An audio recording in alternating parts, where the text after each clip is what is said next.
So it's not that I don't it's not that I'm dismissing anybody's perspective. I actually just think it's dangerous. I feel like as like when it comes to like women in marriage, to be completely honest, it's not necessarily a bad thing that those numbers are declining because most women who are married with kids, I'm sure that that's what they wanted, but women who are single and who choose to just live a life of fulfilling themselves tend to outlive those women. So it's not necessarily a bad thing that they're choosing not to, get married and have kids. um, I think that we should just be more progressive when like moving away from like having another person, whether a man or a woman, whether heterosexual or homosexual, whatever lifestyle you choose. I think that we should get away from the conversation of needing another person to compensate for who they are or what they're lacking inside, or needing another person to fulfill them or make them whole, or needing another person to make them have a purpose in life. That's all that I'm saying. That kind of omits Not, Maslow's hierarchy of needs, though, when you do that, because I agree Maslow's with that. hierarchy of needs basically states I was that just about to say that. we have to have some. And again, I'm not saying what you're saying is wrong.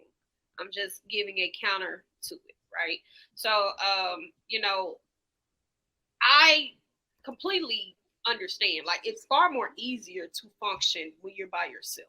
It is. It's far more easier to not think about the additional stress of the trials and tribulations you're going through. But the individualistic mindset breaks down so bad, and it starts with women as far as community. Because even if you look at prehistoric, the men were always off. They were always gone. Community wasn't built unless women integrated with each other. So if you're talking about self-fulfillment, you're not only dismissing intimate relationships, you're You're also dismissing dismissing yourself. friendships. You're also dismissing socialization of parental relationships and companionships. Because at some point, once you separate yourself so much from those type of relationships, what you do is you start trying to fill the gaps elsewhere, right? Like, that's why white people do weird shit like what do you call it, incest and stuff like that. You're trying to fill those gaps of the places. And so you can't omit Maslow's hierarchy of needs, because humans naturally want sex. Humans naturally want intimacy, and they want to, they want companionship. Companionship is natural. So we can set the stage for, hey, put yourself first. But I would again challenge that and say, this is something Black women have been told for like 40 years. Look where we are. Even with putting ourselves first, we are completely mentally okay with co-parenting, to the point when we start co-parenting in our mind before we even have children. I we are and I'm speaking in general, we are referring to people as baby mama, baby daddy way before kids even get into the mix.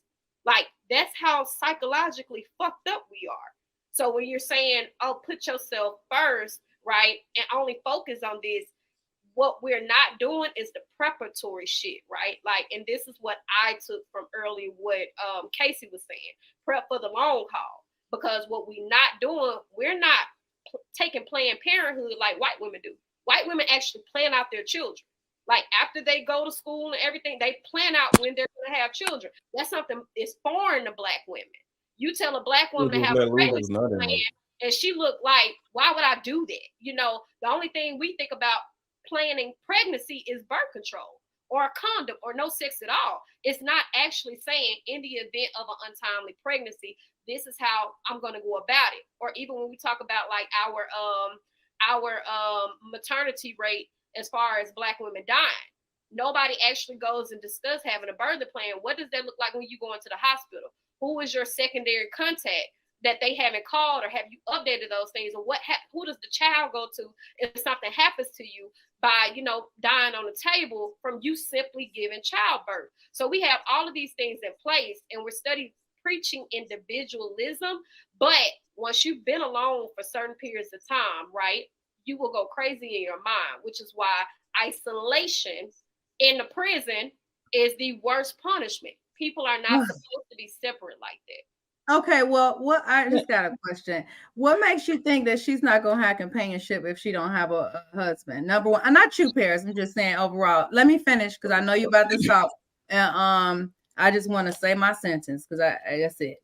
And so why do y'all push the agenda of get married to women? And let's not say black women, let's say women overall.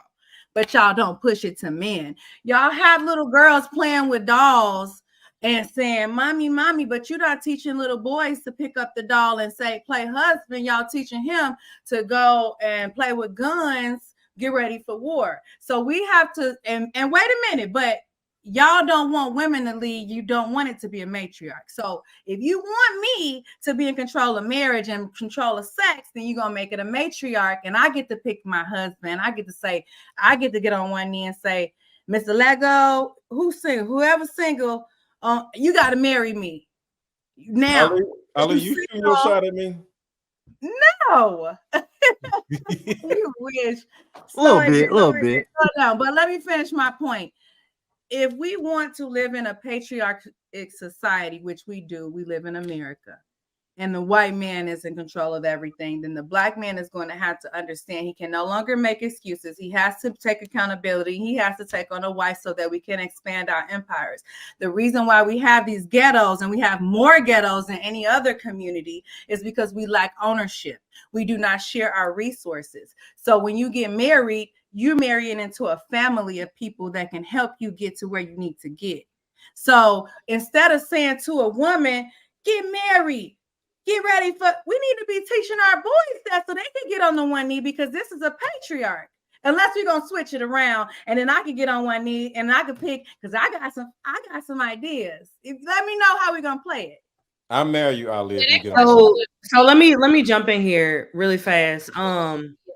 Just to Ali's point, fathers are gonna preach to their sons family, legacy, to choose a wife, because to find a wife is finding a good thing. So men that have that foresight for their family and for their legacy coming up behind them are going to have sons, and they are going to push marriage to their sons. They are going to do that.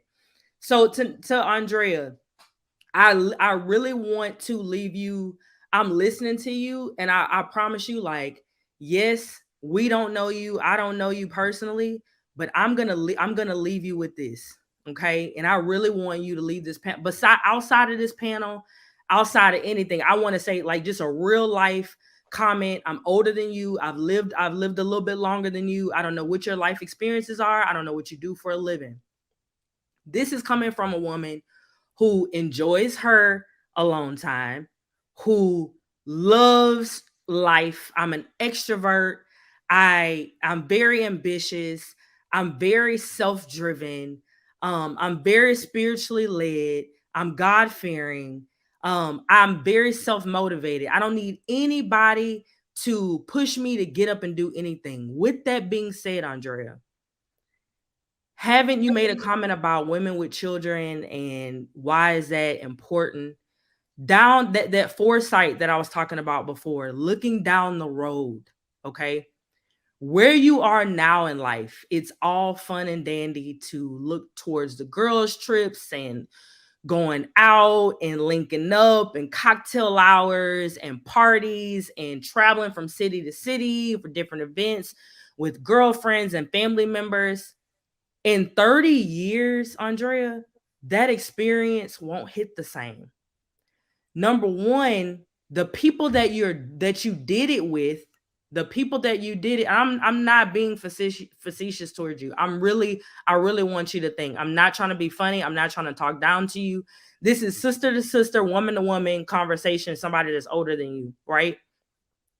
Those trips, that girl time, that time by yourself is not going to hit the same. We all saw it in the pandemic.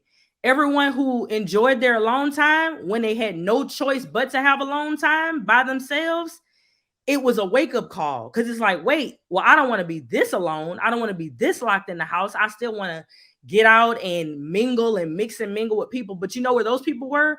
Those people were with their spouses, with their kids, with their families in their immediate homes. And what I'm saying is, again, going back to the foresight of getting older, my dad always told me growing up, because I was a woman like you, but at the same time, I always was marriage minded.